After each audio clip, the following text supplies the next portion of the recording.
Sebab media itu kan nyorotnya yang beda-beda supaya viral, dicintai orang, ya, senang ditonton ngewong, ratingnya semakin bagus. Muhammadiyah dalam mencegah kemungkaran itu membuat konsep. Selamat datang di channel YouTube Cahaya Muhammadiyah.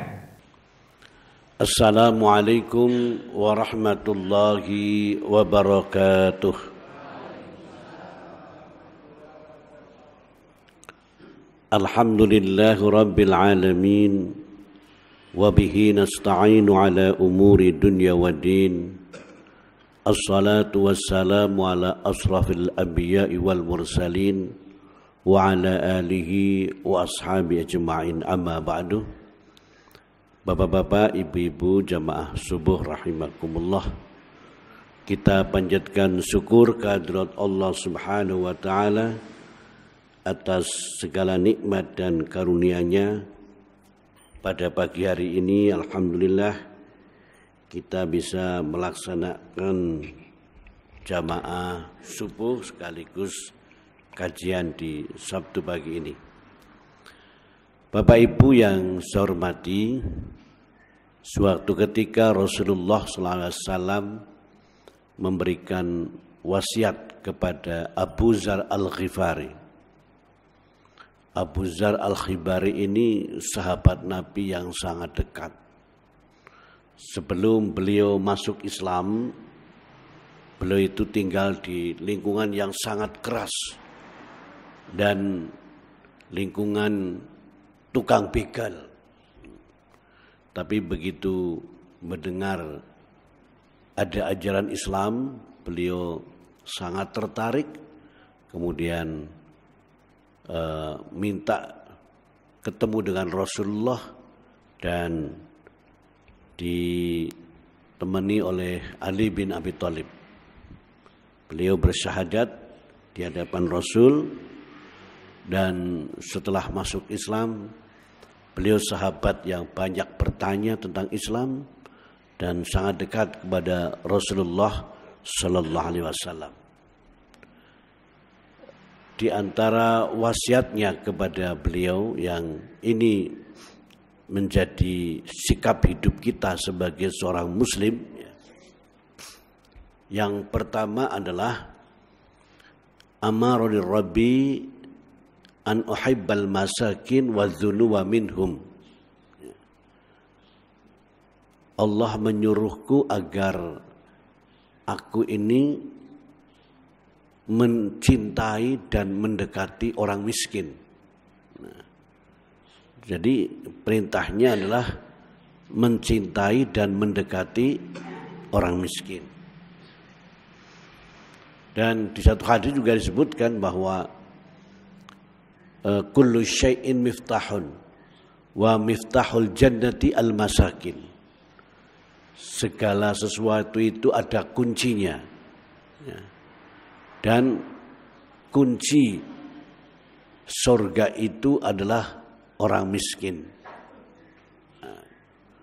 Untuk itu Rasulullah memerintahkan kepada kita agar kita mencintai dan mendekati atau dekat dengan orang-orang miskin. Kenapa kok tidak menyuruh untuk mencintai dan mendekati orang kaya? Sebab anggar seneng karo merek maring wong sugih, ora usah diperintah wis merek dewek. Gimana? Iya. Makanya ada kata mutiara yang mengatakan idza kathura mali kullun nasi khala'i wa in qalla mali wala hillun yusahibuni. Ketika aku banyak uang, kabeh pada ngaku sedulur. Tapi dong aku bangkrut, langka sing merek. Ibaratnya laler be ora mencrok. Ibaratnya laler be ngerti nyor di duit. Dadi blas ora merek kacan. Jadi itu kata mutiara. Jadi kan memang kenyataan di masyarakat seperti itu. Doaki sugih apa ning sugih duwe jabatan wis kabeh ngaku sedulur. Mas jenengan ngerti Ganjar Pranowo? Oh, kae aku ya kepernah lilik lah. Jadi ngurutane pinter banget. Lah angger karo Prabowo, lah nyung kae mari kae nyung Mbah. Nyung mari Prabowo ngundange Mbah. Lah angger maring Anies, lah Anies kaya kepernah adil lah. Jadi wah ke wong perek kabeh ya. Ini kata orang ya. Ketika banyak uang itu banyak orang yang ngaku saudara. Tapi dong lagi bangkrut jan laler be ora mencrok ngerti lho. Laler ngerti ya kan ora ada duit itulah kenyataan di masyarakat begitu kan. Nah, angger wong sugih sing meriang akeh sing tilik. Tapi angger sing meriang kowe wong melarat langkah sing merek.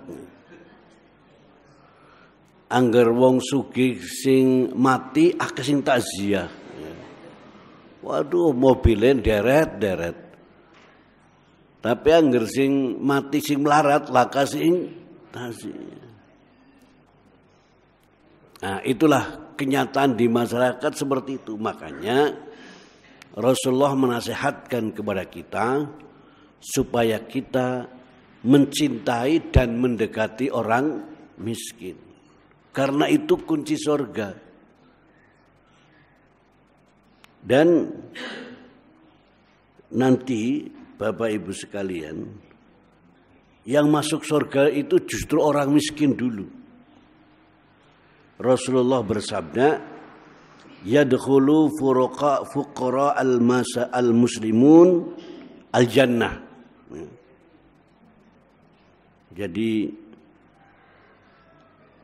orang miskin itu masuk surga terlebih dahulu qabla aghniyaihim, sebelum orang-orang kaya masuk surga. Binisfi yaumin wa huwa khamsu mi'ati amin. Jadi bedanya orang miskin dengan orang melarat itu, besok orang miskin itu masuk surga dulu, baru orang kaya. Dan jedanya itu setengah hari. Lah setengah hari di akhirat itu di dunia khamsu mi'ati amin. 500 tahun bedanya. Jadi wadah banget. Ya tergantung pada jumlah hartanya. Nah kalau hartanya sampai triliunan itu semakin lama masuk surganya. Ayo Bu, sikin jenengan Sukandi melarat apa melarat apa miskin? Suka miskin apa suka sugih? Ini sabda Nabi. Sebab apa? Ya, sebab orang kan sebelum masuk surga dihisab dulu. Nah, ketika hartanya banyak, itu banyak sekali pertanyaan. Kalau hartanya sampai triliunan, pitakonane akeh banget. Umah sinang Sulawesi anu duit kang endi? Gawene umah nggo ngapa?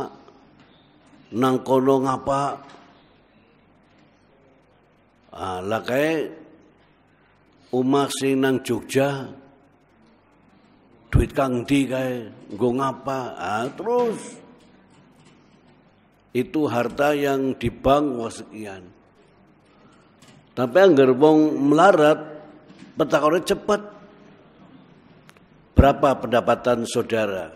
700.000. Untuk apa? Ya, 500 untuk nyicil motor, yang 200 untuk makan. Rampung. Wis mlebu ngana. Cepet. Nah, itulah. Maka orang miskin itu masuk surga terlebih dahulu. Nah, Bapak Ibu sekalian, dan jumlah orang miskin di Jawa Tengah itu sekitar 3 juta. Dan Banyumas itu termasuk peringkat 3 kemiskinannya se-Jawa Tengah. Kalau istilahnya itu ada miskin dan ada miskin ekstrim. Kalau miskin itu pendapatannya tidak lebih dari 700.000 satu bulan. Itu sudah kategori miskin. Tapi kalau miskin ekstrim itu tidak lebih dari 322.000. Ini menurut BPS ya, Badan Pusat Statistik, standarnya itu seperti itu. Ya, antar negara beda. Kalau negara yang sudah makmur beda lagi kan. Saya pernah baca kalau di Jerman itu Pak, kalau di Jerman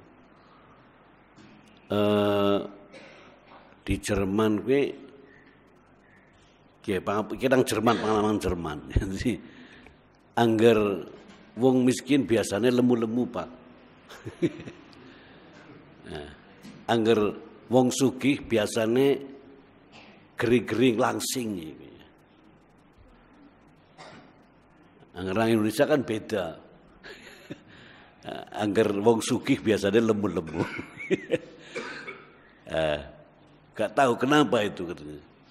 Karena tingkat pendidikannya. Orang kaya itu karena pendidikannya tinggi, dia ngerti bagaimana ngatur pola hidup ya, ngatur pola makan, sehingga bisa seperti itu. Jadi badannya ramping, nak dilihat gitu ya.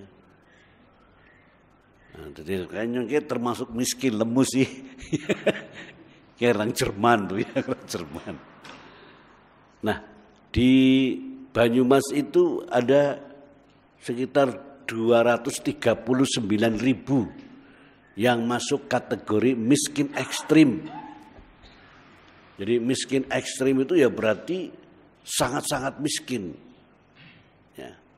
Nah, maka ini menjadi tugas kita, menjadi tugas kita Persyarikatan Muhammadiyah untuk membantu masyarakat. Jangan sampai ada masyarakat yang kelaparan. Jangan sampai ada masyarakat yang tidak makan. Jangan sampai ada masyarakat yang sengsara. Maka kewajiban masjid itu, kalau masjidnya makmur, jamaahnya harus makmur. Ini kan saya lihat ini kan jamaahnya, masjidnya makmur ini. Buktinya yang jamaah subuh itu banyak ini. Ini yang jamaah subuh ini sudah kategori kaya-kaya, saya enggak mempan suap ini.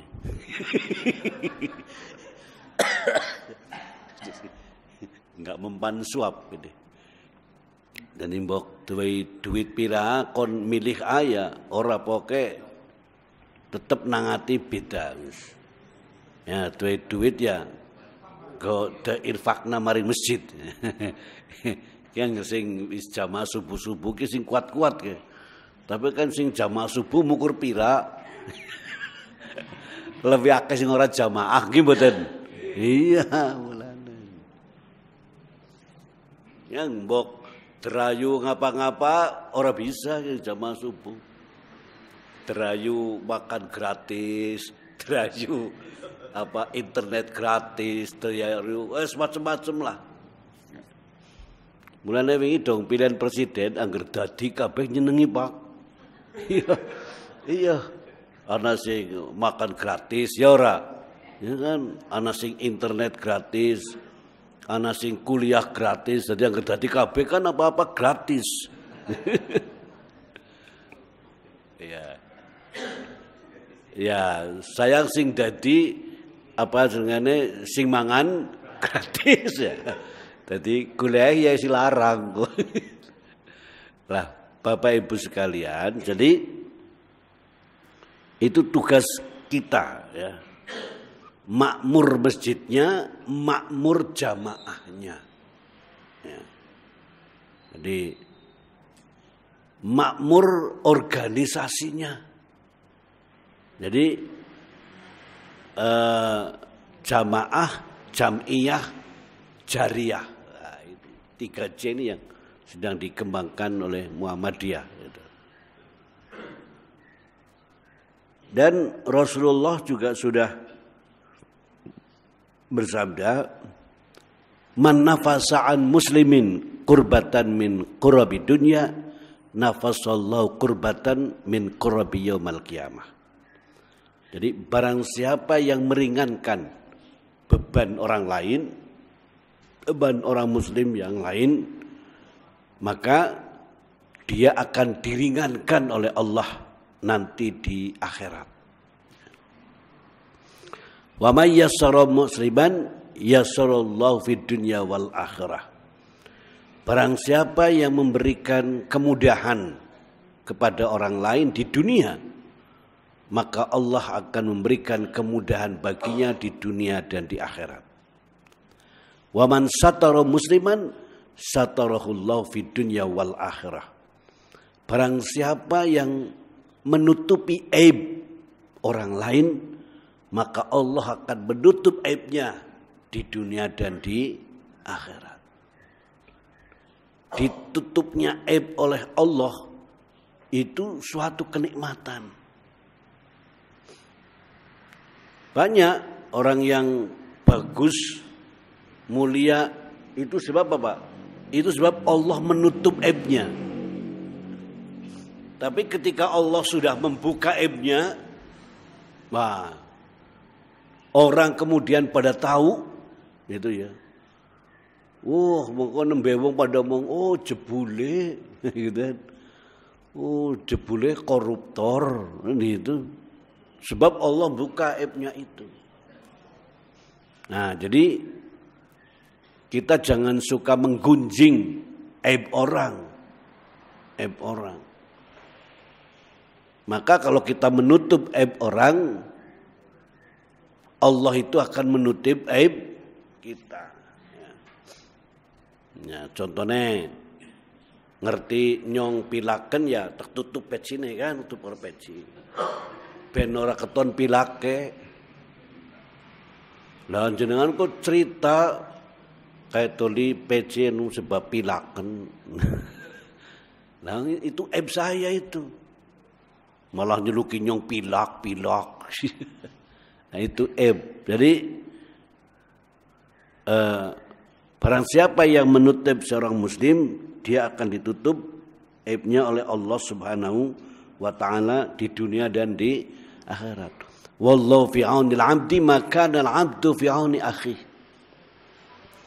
Allah akan menolong seseorang ketika orang itu suka menolong orang lain. Nah, jadi semakin kita banyak menolong orang, maka Allah semakin banyak menolong kita atau memberikan pertolongan kepada kita semuanya. Bapak Ibu yang saya hormati, itu yang pertama seperti itu. Jadi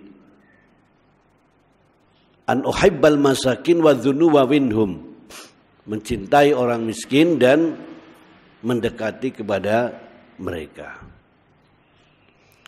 Lah kalau orang sudah begitu sibuk, banyak kegiatan, sekarang sudah banyak lembaga-lembaga yang bisa mendekatkan kita dengan mereka. Panti asuhan misalnya. Itu kan juga di situ banyak orang-orang yatim, orang miskin. Nah, kemarin di YouTube itu viral orang yang sengsara itu yang tinggal di Gaza, ya, tinggal di Gaza. Gaza itu Palestina, Bu. Jadi Kang Kedungares ngalor terus, Bu. Katakan Palestina. Ngalor datar, ngalor maning. Lah, jadi di sana itu banyak orang yang sengsara hidupnya. Banyak orang yang kelaparan. Dan terutama anak-anak itu kan. Jadi yang jadi korban itu anak-anak dan ibu-ibu. Di nang Gaza akeh duda, Bu, duda akeh duda. Duda ya akeh, randa ya akeh. Lah, sekarang itu kalau mau mengadopsi anak Palestina itu kan, itu bisa itu. Tapi ya larang go biaya. Pira 40 juta mengadopsi anak satu. Itu sudah viral itu. Nah, Bapak Ibu sekalian, lalu yang kedua, amaroni Rabbi an angduro ila manduni wala angduro ila man fauqi. Allah menyuruhku agar aku melihat siapa yang ada di bawahku dan tidak melihat siapa yang ada di atasku. Nah, jadi artinya apa? Rasulullah juga di riwayat yang lain mengatakan, undur ila man huwa asfala minkum wala tandur ila man huwa fawqakum. Lihatlah siapa yang ada di bawah kamu dan jangan melihat siapa yang ada di atasmu. Fahuwa ajdaru ala tasdaru ni'matallahi alaikum. Supaya apa? Supaya kita selalu bersyukur kepada nikmat Allah. Ya. Artinya kita dalam persoalan-persoalan harta, persoalan keduniaan, persoalan jabatan dan lain sebagainya, kita melihat orang yang ada di bawah kita. Orang yang lebih miskin, orang yang lebih rendah, orang yang lebih susah, orang yang lebih sengsara. Sehingga apa? Sehingga kita akan bersyukur atas segala kenikmatan yang sudah diberikan kepada kita. Karena banyak orang yang lebih sengsara, lebih menderita dari kita. Jadi kalau kita sedang mendapatkan cobaan, jangan saya ini orang yang paling menderita di dunia. Emang dunia ini penduduknya 3. Orang ini begitu banyak orang yang lebih sengsara, orang yang lebih susah, orang yang lebih rekasa, orang yang lebih menderita dari kita. Maka kita akan mensyukuri semua nikmat yang kita dapatkan dari Allah Subhanahu wa taala. Jangan melihat yang di atas. Presiden delenge sinden ya aduh banget. Sinden delenge presiden. Nah, ya aduh melah meluh ya.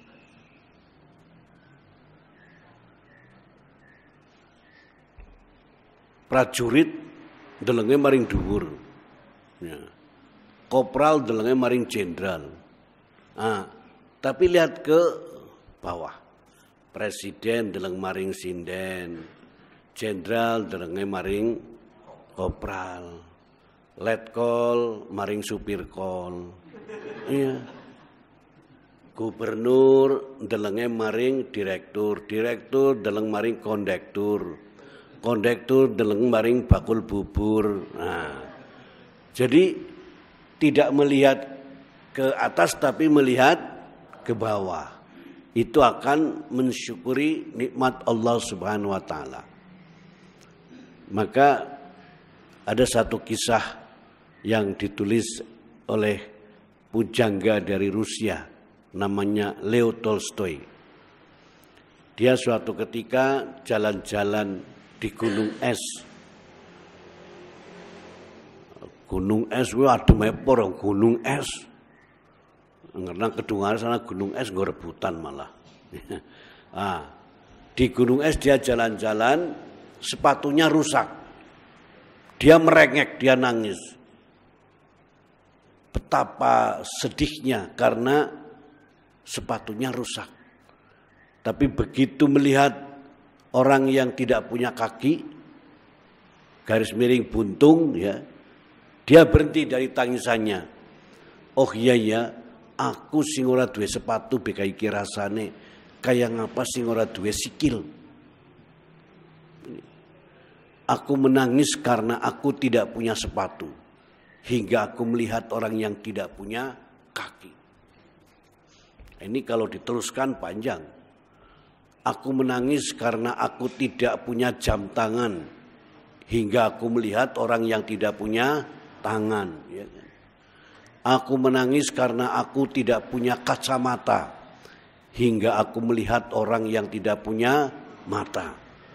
Aku menangis karena aku tidak punya anting-anting, hingga aku melihat orang yang tidak punya kuping.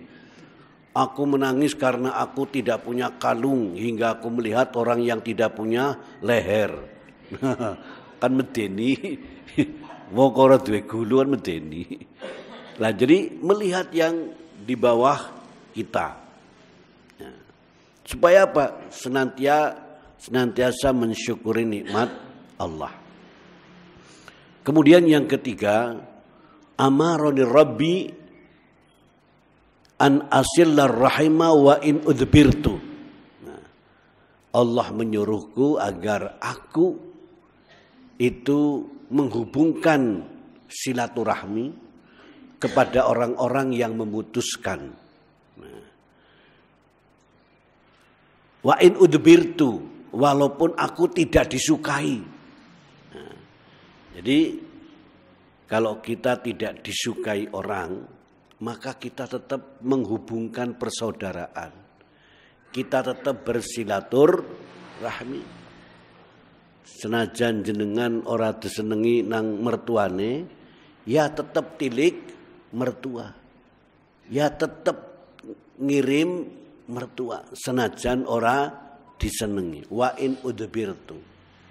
Jadi jangan kemudian menghindar gitu ya.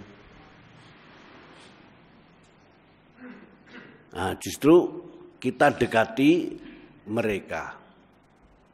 Nah, jadi walaupun tidak disukai, walaupun dibenci, nah, tapi kita tetap silaturahmi. Orang yang paling banyak silaturahmi siapa Pak Bu? Kemarin itu caleg Pak. Ya. Caleg-caleg itu paling banyak silaturahmi. Caleg orang tahu silaturahmi siapa sih milih. Jadi kalau jenengan kepengin banyak silaturahmi ya jadi caleg.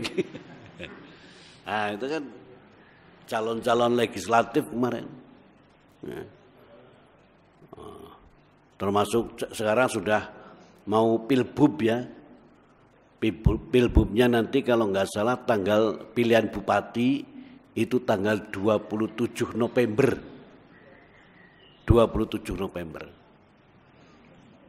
Ya sudah beberapa yang ngomongi saya supaya saya jago gitu. Iya Pak Johar lah pokoknya marah ndak. Pak Johar nih saya baru ketemu, baru rapat di PKB gitu. Ini kalau orang Muhammadiyah dan NU semuanya bersatu jadi. Nah, saya suruh jago wis jenengan wakil. Engko apa jenengane bupatine Kang NU, wakile Kang Muhammadiyah. Aku jawab, anu pada prioritas duit ora dadi.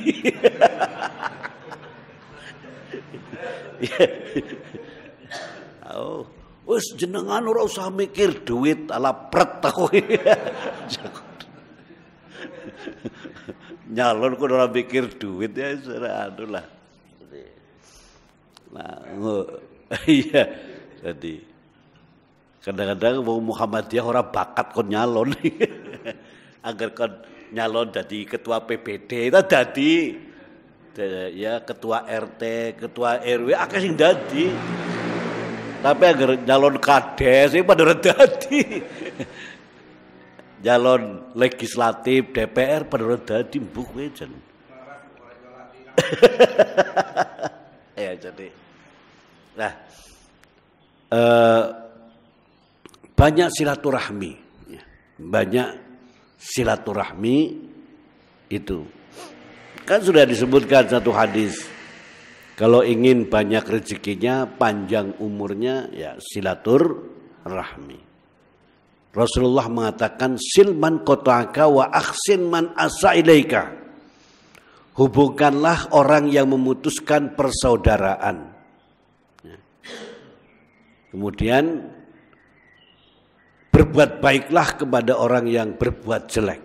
Itu hadis begitu. Silman qata'aka. Makanya kan banyak kegiatan reuni-reuni kan caranya ngeraketna sedulur maning. Saya pernah itu reuni di Banteran. Waktu itu saya pas ngampu SMP Negeri 1 Sumbang. Wah, nyong toko rame banget deh. Mas, jenengan kelas telu apa? Aku ya telu C aku ngomong kayak gue. Banyak kepala sekolah itu kan udah ngerti. Apa iya absen disit angkatan pira? Angkatan 45. Lah sih bener lah. Lah anak sih ngerti. Kayak kepala sekolah itu nih. Aku yang guyu batin. Apa iya? Aduh pangapura Pak, maaf. Saking senenge ya. Ya kan kalau reuni SMP sing wis tua kan seneng banget ketemu. Wah, semoga ki kono gemen ya sing sok nyolongi juga. Itu untuk mendekatkan ya. Itu. Jadi kemudian yang ketiga yaitu ini tadi yang sudah ketiga. Yang keempat adalah amaroni Robbi an aqulal haqqo walau kana murran. Nah, jadi Allah menyuruhku supaya aku mengatakan yang hak walaupun itu pahit. Jadi Allah menyuruhku supaya mengatakan yang benar itu benar. Yang mengatakan yang benar itu berat itu Bapak Ibu. Mengatakan yang benar itu benar. Makanya ada satu hadis yang mengatakan barang siapa yang mengatakan benar yang benar itu di depan pemimpin yang zalim itu jihad termasuk. Itu termasuk jihad besar itu. Perjuangan itu. Orang yang mengatakan benar itu di depan penguasa yang zalim itu termasuk jihad. Nah, Bapak Ibu sekalian, kalau Muhammadiyah di dalam amar ma'ruf nahi mungkar, terutama dalam nahi mungkar ya. Kalau mencegah kemungkaran itu ya harus dengan cara-cara yang ma'ruf. Ya. Dengan cara-cara yang ma'ruf, dengan cara-cara yang baik. Mencegah kemungkaran jangan dengan kemungkaran. Karena nanti bisa menimbulkan kemungkaran yang lain. Namanya Muhammadiyah itu mencegah kemungkaran dengan cara-cara yang ma'ruf, dengan cara-cara yang baik. Ya memang tidak disorot oleh media. Sebab media itu kan nyorotnya yang beda-beda supaya viral, dicintai orang ya, senang ditonton ngewong, ratingnya semakin bagus. Muhammadiyah dalam mencegah kemungkaran itu membuat konsep, tertulis, disampaikan ke saluran yang benar. Itu cara-cara yang ma'ruf. Nah, Bapak Ibu,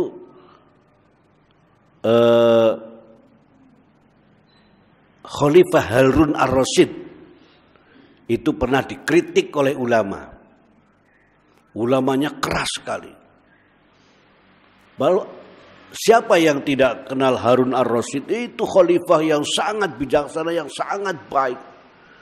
Islam maju itu di zaman Harun ar-Rasyid. Maka ketika dikritik keras seperti itu, Harun kembali mengkritik ulama itu, tapi dengan cara-cara yang ma'ruf.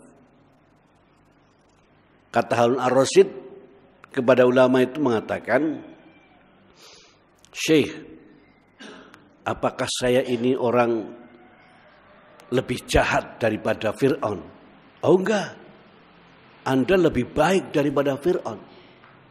Apakah saya ini orang yang lebih kejam daripada Fir'aun? Oh enggak, Anda lebih lunak daripada Fir'aun, lebih lemah lembut.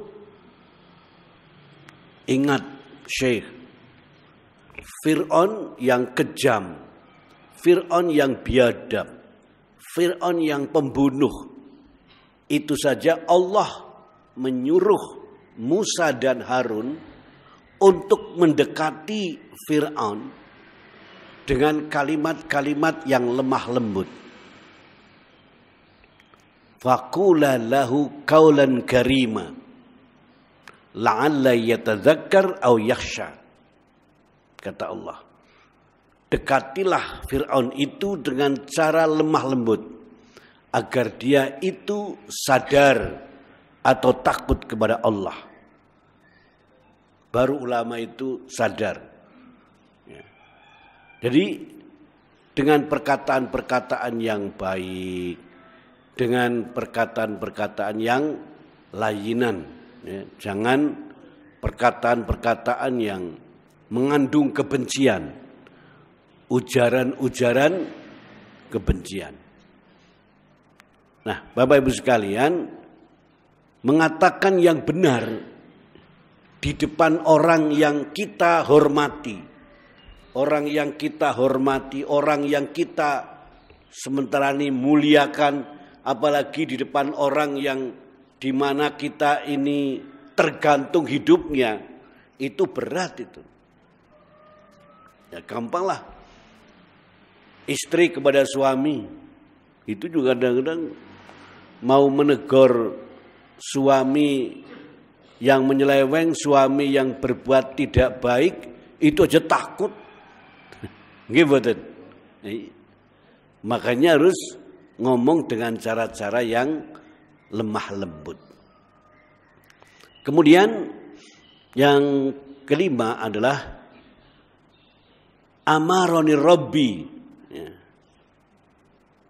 alla akhafa laumata laimin. Yang keenam ya, amaroni Rabbi alla akhafa laumata laimin.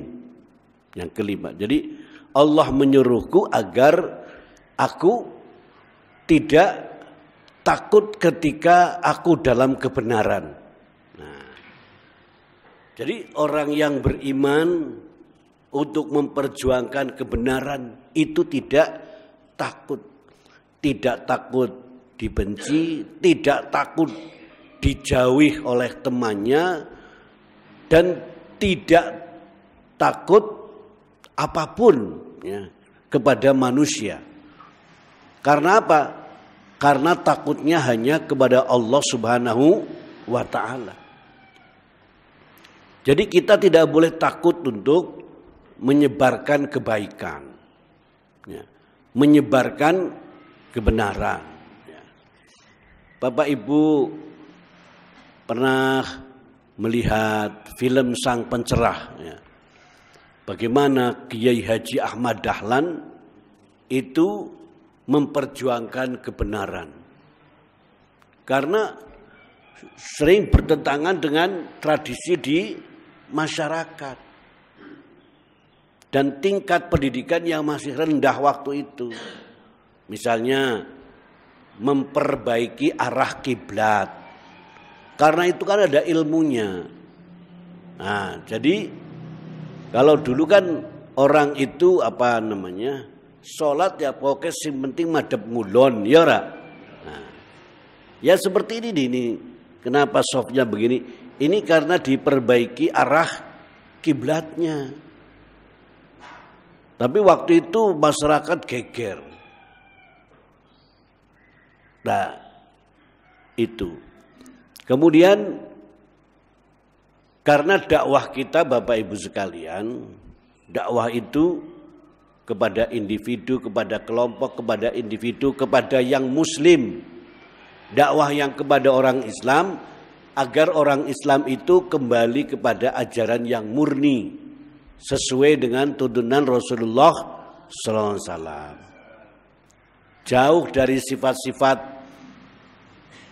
TBC, ya, tahayul, bid'ah dan khurafat. Nah, ini dalam memerangi kemusyrikan aja sudah banyak tantangan. Tetapi Bapak Ibu sekalian, kita harus pada koridor toleransi. Jangan seenaknya sendiri. Tanggane gawe sajen nang arep omah. Begitu ngerti kayak gue, wengi-wengi perek sajane tendangi. Nah, kan jadi viral kan nantinya. Zaman sekarang itu apa-apa viral. Nendangi sajen, the foto, the video diviralkan, nah, itu kan berarti mengganggu kesenangan orang lain, kan itu kan, mengganggu keyakinan orang lain. Jadi tetap toleransi, ya, tetap toleransi. Nah, kemudian tetapi pokoknya kita tidak boleh takut. Makanya Allah Subhanahu Wa Taala berfirman, orang-orang yang telah mengatakan Rabbunallah, innal ladzina qalu Rabbunallah tsumma istaqamu, kemudian mereka istiqomah, tatanazzalu alaihimul malaikatu, maka malaikat akan turun kepada mereka dan mengatakan alla takhafu wa la tahzanu wa basyiru bil jannah allati kuntum tu'adun.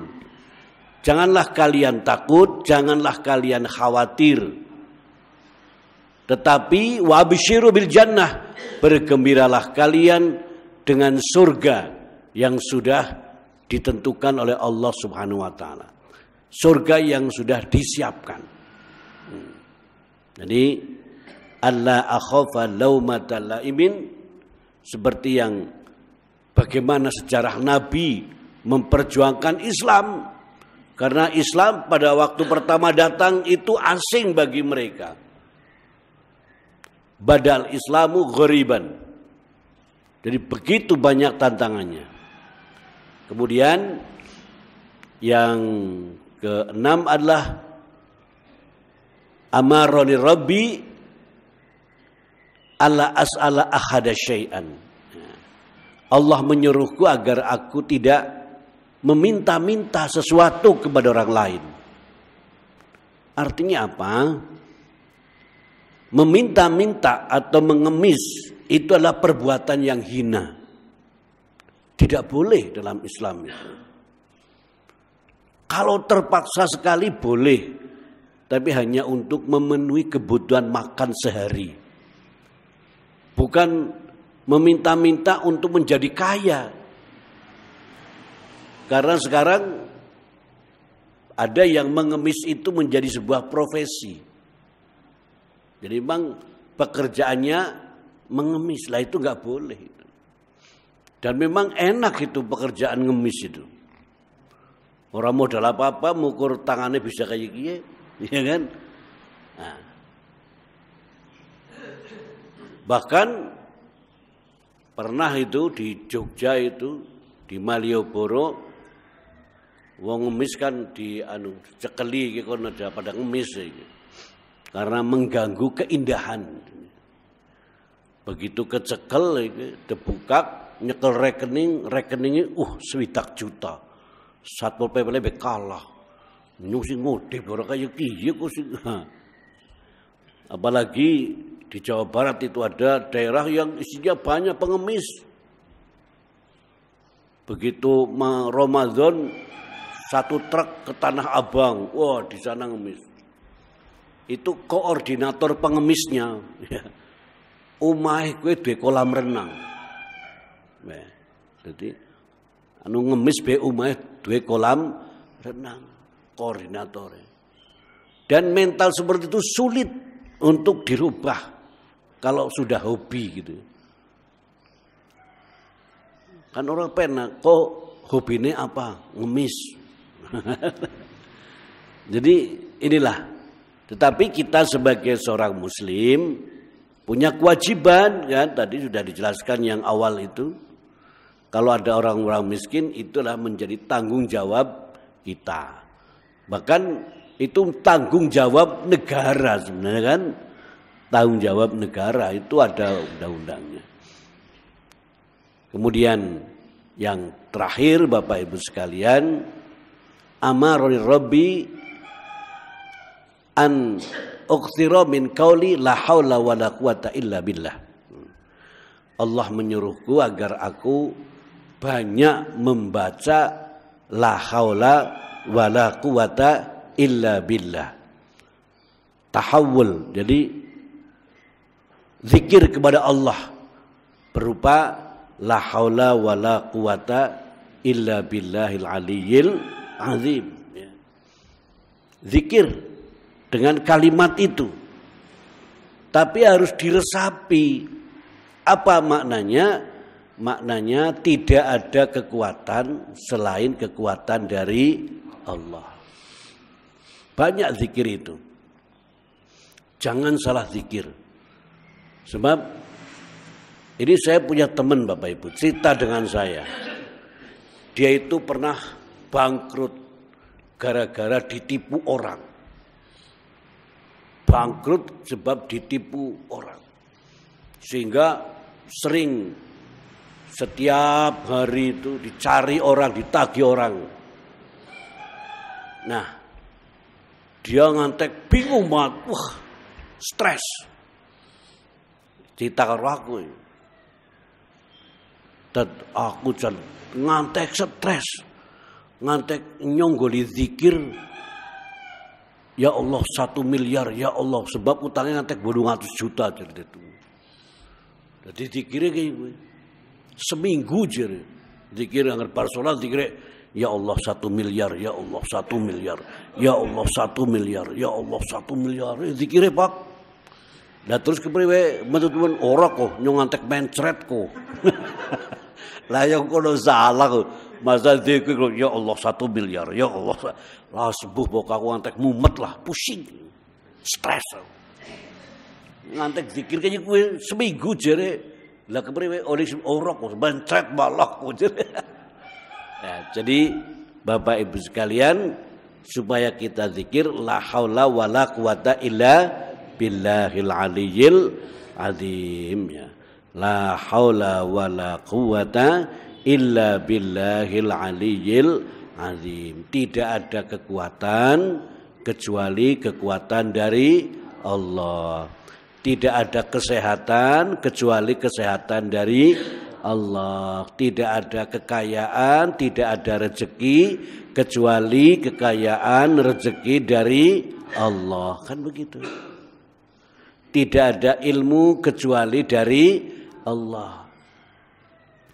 Makanya orang yang zikir la haula wala quwata illa billah, insyaallah dia akan terhindar dari sifat takabur.